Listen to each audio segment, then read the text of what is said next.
Arraylist. We saw in an earlier video that if we want to process a large number of variables, we need a way to collect their values in a data structure. We used arrays to store the values. To recap, an array is a sequence of values of the same type. The values that are stored in an array are called its elements. The number of elements in an array is called its length.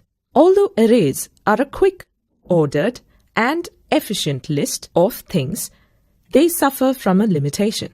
Their length is fixed and cannot be changed dynamically. There are several other data structures in Java that are defined in java.util package and are collectively known as the collection framework. In this video, we introduce you to a collection class in Java, the Arraylist. It lets us collect objects just like an array, but offers two significant benefits. Arraylist can grow and shrink as needed, and it provides methods for inserting and removing elements. Arraylist is an ordered collection of objects whose size can change. We can declare an array list of strings like this. The parameter within angular brackets is the type of objects that the array list can contain.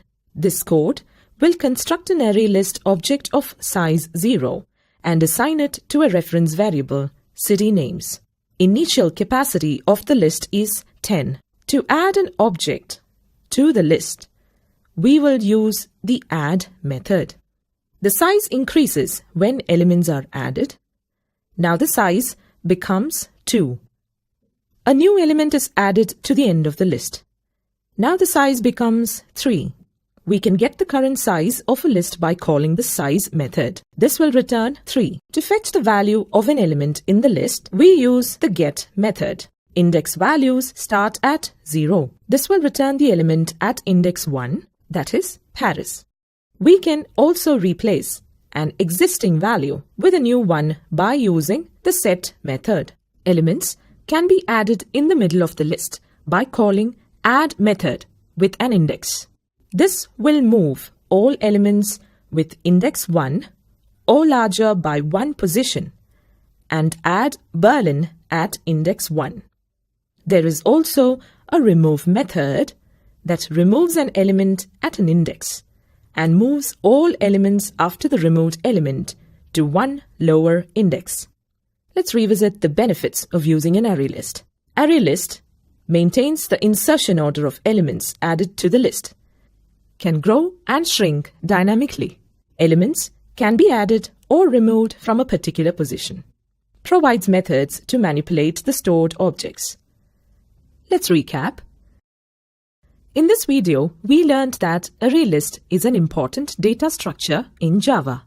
Arraylist is an ordered collection of objects whose size can change.